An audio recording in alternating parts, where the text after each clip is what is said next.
Risalah ini teman-teman juga kami sampaikan kepada orang yang selalu lalai, malas untuk beribadah. Sampai kapan tidak mau sholat malam? Sampai kapan tidak mau sholat duha? Sampai kapan tidak mau mencari rezeki halal? Sampai kapan tidak mau menikah? Sampai kapan tidak mau tunduk dengan hukum-hukum Allah subhanahu wa ta'ala? Dan terus menerus lalai. Padahal perintah Allah mudah. Sholat itu mudah sekali. Dari 24 jam Allah wajibkan hanya 5 waktu sholat. Gak ada yang sulit. Setiap sholat 5 sampai 10 menit. Kalau kita hitung pun 10 menit waktu sholat itu, subuh, duhur, asar, maghrib, isya, berarti sehari itu cuma 50 menit saja. Allah menyiapkan fasilitas waktu 24 jam. Artinya masih ada 23 jam plus 10 menit. Anda bisa beraktivitas apa saja. Kalau dengar azan, hayya 'alas shalah, hayya 'alal falah, ayo kerjakan sholat, absen, Allah panggil, datang ke rumahku, ayo menuju kepada kemenangan. Pasti beruntung kalau sholat. Di dunia tenang, di akhirat menang, aman. Tapi subhanallah, mikrofon masjid cuma masuk di telinga kanan, keluar telinga kiri. Tetap beraktivitas, ngobrol kosong, bahkan duduk di sebelah masjid. Muadzin itu teman-teman sekalian hanya orang yang ditugaskan oleh Allah. Mau orang Arab, mau orang bule, mau orang hitam dari Afrika, mau orang Melayu, kalimatnya sama. Hayya 'alas shalah, hayya 'alal falah. Memanggil semuanya. Kenapa tidak mau sholat? Kenapa masih lalai dalam sholatnya? Kenapa Al-Quran hanya menjadi hiasan tembok dan rak-rak buku kita? Tidak mau dibaca, tidak mau dipelajari. Penyesalan terakhir teman-teman sekalian. Hati-hati.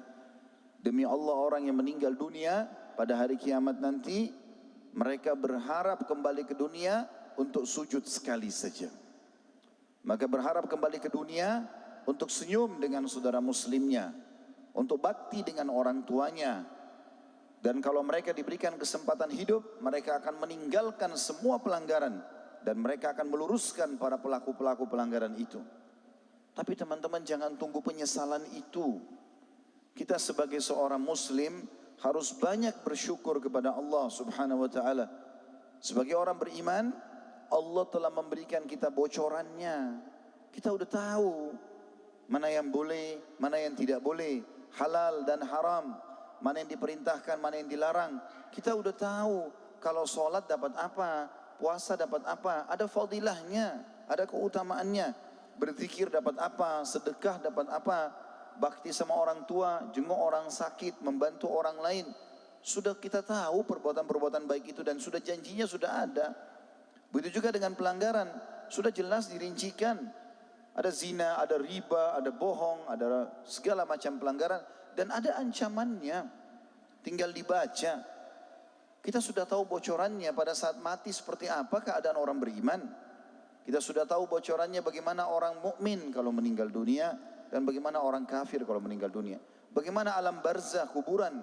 Bisa jadi taman dari taman surga, lubang dari lubang neraka. Kita sudah tahu hari kebangkitan. Orang-orang banyak tidak faham masalah itu. Kita tahu bagaimana kebangkitan dibangkitkan pada hari kiamat. Banyak dalil menjelaskan masalah itu. Sampai kata Nabi SAW, kalian akan dibangkitkan pada hari kiamat telanjang badan, tidak punya alas kaki, tidak terkhitan. Maka Aisyah berkata, ya Rasulullah, kalau begitu orang saling lihat-melihat. Kata Nabi SAW, wahai Aisyah, pada waktu itu bukan seperti yang kau bayangkan lagi. Gak ada orang berpikir syahwat lagi. Dia berpikir bagaimana menyelamatkan dirinya.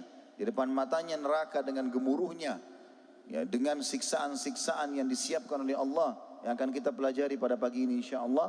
Wa na'udzubillah. Saya membaca beberapa dalil dalam buku yang akan saya bedah insyaAllah masalah neraka ini. Itu luar biasa.